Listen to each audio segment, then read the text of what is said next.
Hello everyone, it's Mary. Welcome back to the channel and to a little segment I like to call I have had this die so long that it's now on clearance and I have not used it once until today. So I'm so excited to bring this video to you because I am really trying to practice what I preach, and that is get out the stuff you have and use it. I've really had this in my stash wanting to use it for over a year.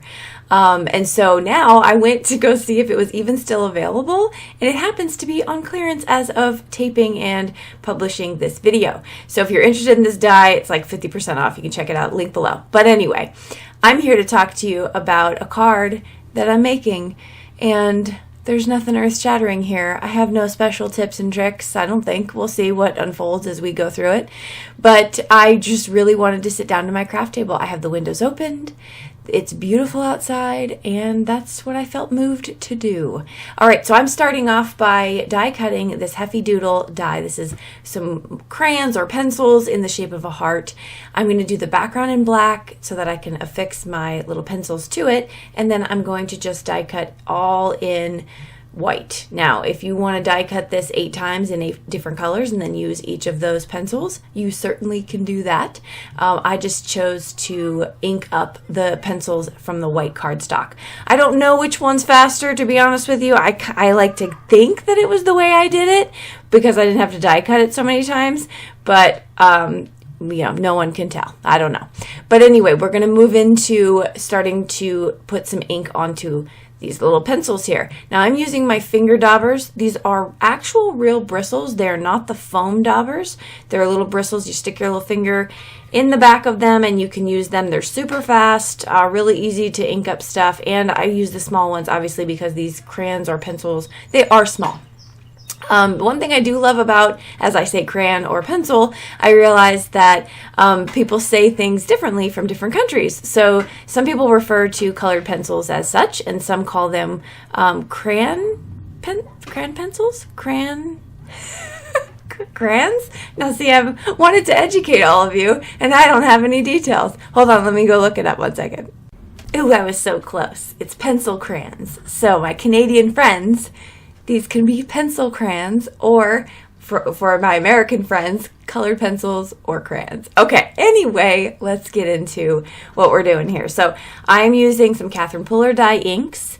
I just picked an array of rainbow colors because that's really what I wanted to do here. I didn't want them to look like regular number 2 pencils. I wanted to have them to have a little bit of flair. Now I pulled out my little paper pouncer tool that I did a review on recently. I would highly recommend for this little tiny piece that you use a marker to just color that up. That's going to be a lot faster. Now I'm going to take some glue, and I'm putting the glue directly onto my background. I love that the background comes with this, makes it so easy. I love that the pencil, well, I like and don't like that the pencil pieces come apart separate. I like it because then you can really customize it easily. I don't like it because it's more to fuss with. So if this was one whole piece, I could probably mask off some of that and color them in, but anyway, it's, you know, good. The pros and cons, right? Pros and cons of crafting. So I'm going to add with my little jewel picker tool here. This jewel picker is awesome. It picks up jewels and paper, so you can do both, just to make that process a little bit easier. Okay, so I have my heart pencils finished, and I'm going to play with the background a little bit now. I haven't watercolored in a very long time, so I thought that would be super fun. So because I had that sheet out already that I was doing some ink blending on, I'm just going to use that, cover it up with some yellow tape, and then I'm going to have the best time just playing. Now, the one that I used for the card that you'll see at the end, the background there, actually my camera shut off. So I went back to re-record the process, same exact process, but the coloring is going to be just, obviously you can't ever get the same exact background when you're talking about watercoloring. First, I spritz the cardstock. So I go back in, I spritz it. Now, if you get a light mist on your cardstock, light mist with droplets, you're going to get this really cool, I guess, veining kind of look.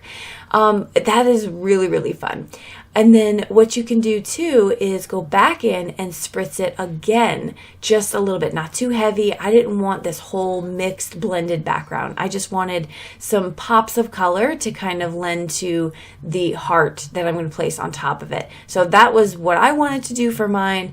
But again, the spritzing of the cardstock first, I think is super fun because you get this really light mist that gives you these cool effects with the actual colors. Now I'm using watercolor markers, so these are from Jane Davenport. So you can use, obviously, any watercoloring is great. You can use the distress inks I was just using, put them on that little sheet underneath here, pick them up and start coloring. Like, whatever you're using is fine.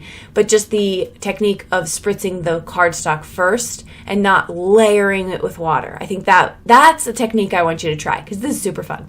So once that's finished, I'm just going to zoom in here and kind of show you. It doesn't do it justice, I don't think. It's really cool. And so now I'm going to show you that finished card. So I had the background was dried, and then I glued down my heart. And then I just took a thanks die that had that shadow piece there, little Barely Art glue. Barely Art glue is used to put down the pencils and the thanks. And I'm not going to do anything else with this because I'm not certain who this is going to go to yet. If it's going to be a male teacher or a female teacher, not quite sure. So I'm just going to kind of leave it where it is. I think this is a gender neutral card that you can give out to teachers or someone in this profession or really anybody. It's a thank you card. That'll do it for this video here where I finally use supplies that are in my stash instead of them just collecting dust. Thank you for joining me. If you would like to check out anything that I use in this video, it'll be in the description box below. You can also check out my Linktree link, which will kind of take you to other places that we can connect and then other things that you can check out that I'm reviewing and whatnot. I will see you all in the comments down below and in the next video. Bye-bye.